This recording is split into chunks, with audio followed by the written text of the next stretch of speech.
guys, it's Dana with Empower RV. And Brenda with Queen Bee RV. We are coming to you from Athens, Texas at the National RV Training Academy, and it's another episode of 52 Ways to Empower Women RVers.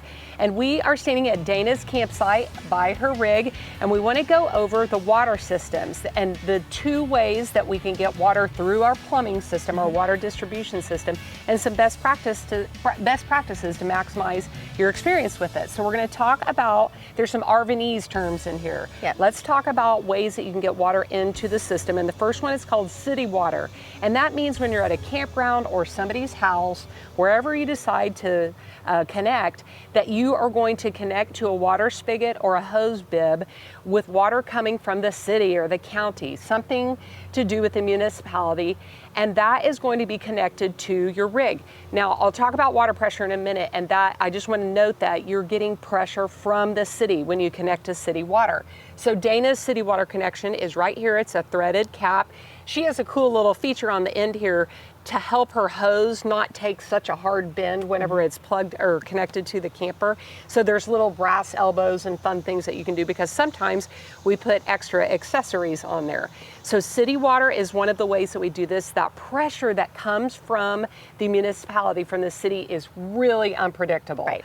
You just don't know. And the plumbing fittings on our rig cannot withstand. They are no match for that. Sometimes if you put too much pressure on your plumbing fittings, that's going to result in some kind of leak, and then it's really costly and it's hard to track that stuff down. So we want to do something about it, and most RVers will implement a pressure regulator. There are just really simple ones that are 20 bucks. There are some that are, you can dial in the PSI, the pressure that you want, and then we'll show you guys how to connect them. Usually the pressure regulator is at the spigot or the hose bib.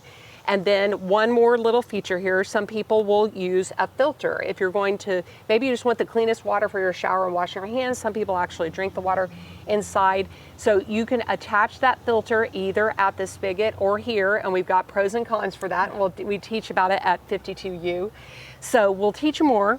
In the meantime, I want Dana to talk about what's the other way that we get water into the plumbing system if we don't have access to city water. Okay, so you have a second option, and it's going to be your holding tank, your freshwater holding tank.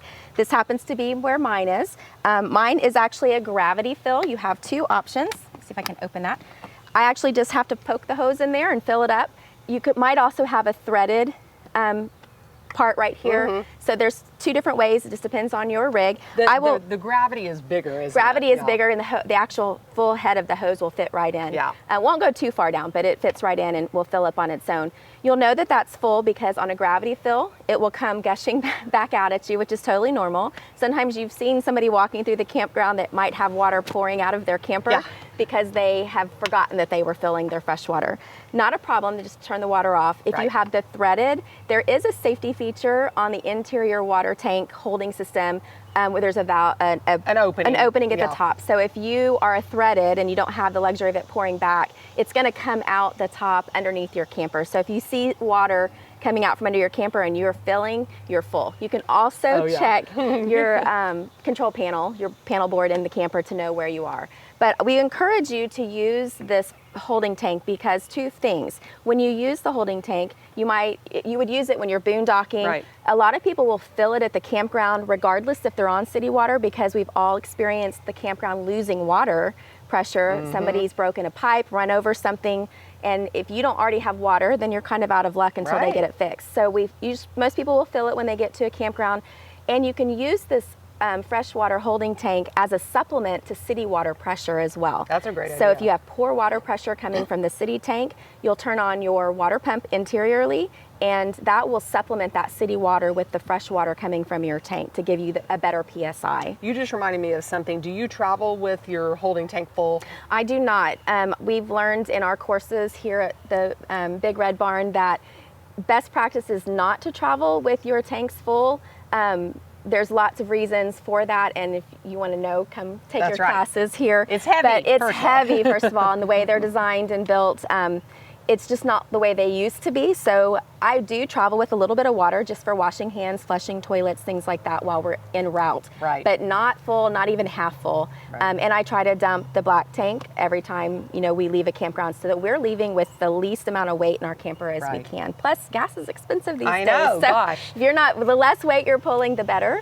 And then the other thing I wanted to mention was that, let's see, did I get it all? I think so. I was going to talk so. about the Okay. water pump, how it gets pressure. Oh yeah, tell us about the water pump. So the holding tank is down below your RV and it's attached to the frame, but your plumbing system is up above it. So you need to be able to get that water up and out into your plumbing lines. So we use an on-demand water pump. So the water pump itself operates on 12-volt DC. That's your coach battery, so it's got to be charged to be able to operate it. You can power it on, and then it does not send water into your faucets and whatnot until you actually open a faucet. That's why we call it on demand. So once you open up one of the faucets, you will hear the noise. So don't be surprised when you first activate the water pump, you'll hear this rumbling kind of noise. And then there's another issue. If you hear it continually, you should only hear it when you open a faucet. Right. But if you hear it other times. If you hear that every so often, that water pump pressurizing, you might have a leak somewhere. So that is something to be aware of. But best practice is if you're not using that water pump, turn it off. Because if you end up traveling, something hits a faucet, something falls from the cabinet. Oh, yeah. In the shower, I actually had it happen coming here. Oh, my goodness. My shower got knocked just a little bit, so when I plugged in and turned my water pump on, I had water coming out. Just gushing out. Because, so it's best practice to make sure your water pump's off when you're traveling. If you hear it and it's on and you're not calling for it, you might have a leak. Okay. So, yeah. Good job. Well, we hope you liked this material. If you did, give us a thumbs up and comment below. Follow us on 52 Ways and Counting on social media, and we'll see you on a next episode.